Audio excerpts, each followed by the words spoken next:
Like and subscribe and click the bell icon to get new video updates.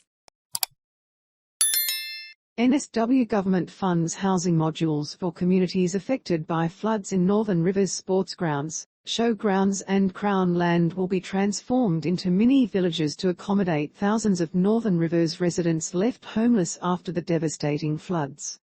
The NSW government will send up to 2,000 modular homes to communities across the Tweed, Byron, Ballina, Richmond Valley and Lismore local government areas.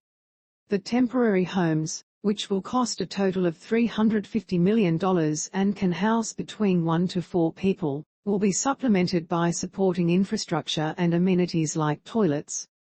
The government expects it will take 4 weeks to prepare sites, after which community housing providers will take control of their management. The homes could be in place for up to 2 years while communities rebuild. Flood Recovery Minister Steph Cooke said they would supplement existing accommodation options. In addition to these modular homes, there are a range of other temporary housing options in place, including motorhomes, accommodation in recreation camps and 16 weeks rental support, she said. Ms. Cooke said the number of moving parts made arranging the homes complex. We've been working around the clock to get to this point and we've got a lot more work to do. You've got to identify the right housing, you've got to identify the right providers, you've got to work with council to identify the right sites. We have to be able to stand up all of those connections in terms of power and water. Premier Dominic Perrottet said the government was committed to working with councils to support flood-affected communities. These modular homes are going to make a real difference for individuals and families as they begin the difficult process of rebuilding, recovering and healing over coming weeks and months, he said. The first confirmed site for the homes will be at the Wollongbar Sports Fields in the Ballina Shire, with 25 accommodation pods for 100 people. Taking too long, Lismore resident Darren Mattock has already registered his interest for the housing package. He sees it as a great initiative, and one that will provide some certainty to himself and his son after their home was written off and they had the awful task of throwing out all of their possessions. They have been moving around with just a carload of things, and staying in a series of temporary living arrangements, in what he says has been a stressful situation that has kept him awake at night. It would just mean so much to be able to have a secure home base where we can just ground and get back into some kind of normal daily routine and have a place to go back to at the end of each day, he said. And know that as our secure home base. You can go to school from here. I can do some work from here. Our cat will be safe and comfortable here. It would mean a lot. However, while he understands the organisational efforts involved, he says the help was needed earlier. It feels like things are taking a bit too long.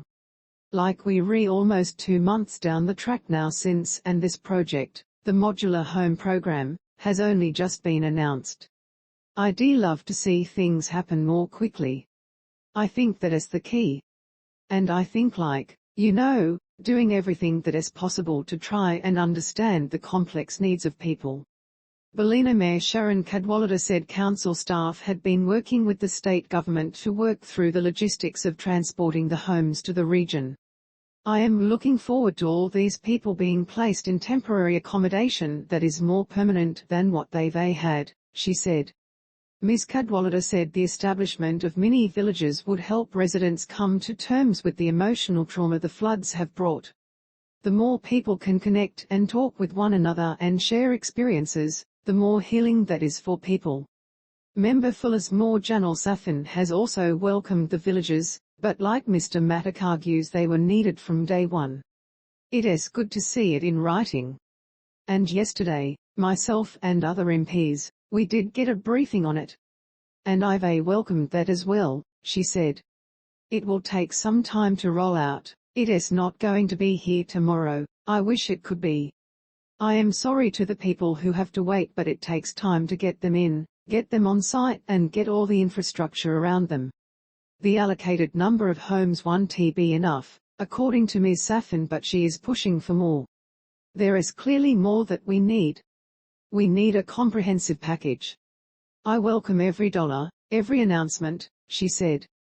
But the best way to respond to the magnitude of what happened to our community is a comprehensive response, and that requires something like the Reconstruction Commission. She is encouraging anyone who has been displaced to try and push through the trauma and pain of another application.